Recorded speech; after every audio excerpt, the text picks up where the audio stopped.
一匹马掉进湖里就要被淹死。男子见状，连忙把他拉了起来。殊不知这个举动会让男子走上人生巅峰。第二天一早，昨晚被救的马化身成为一只小驴来到男人身边。这只驴不仅会说话，而且能力超群。小驴给男子送来2匹精品宝马，报答昨晚的救命之恩，还让男子坐在自己身上。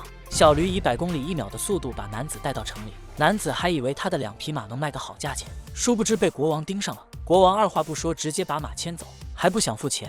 见此情景，小驴来了一招千里传音，随后2匹马带着国王不受控制地跑了出来，导致国王掉进了面粉堆里。为了挽回颜面，国王想将男子处理掉，但又找不到好借口，于是派男子去沙漠里把火鸟抓起来。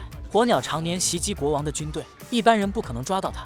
男子不敢违抗命令，只能无奈骑着小驴来到沙漠里。为了引诱出火鸟，男子扔出毒果实，这时火鸟从地里飞出来，轻轻拿起一颗毒果实然后吞掉。男子还想等火鸟晕倒后过去把它绑起来，不料一只虎皮凤爪便向他伸过来，男子只能拼命逃跑。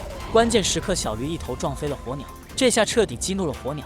火鸟迅速点燃了一片绿洲，随后男子扔出仅剩的一颗毒果实，火鸟吃掉后便晕倒在了湖里。男子找到机会把火鸟困住，正想着把它带回去邀功领赏，不料却发现火鸟眼睛竟然流下一滴岩浆。男子心地善良，于是决定把火鸟给放了。火鸟为了感激，给小伙留下一根毛。就这样，小伙带着毛回去见国王。可国王根本不相信男子，男子只能拿出火鸟给的毛，但毛已经变成了破铁片。国王觉得男子在吹牛，于是准备将男子处决。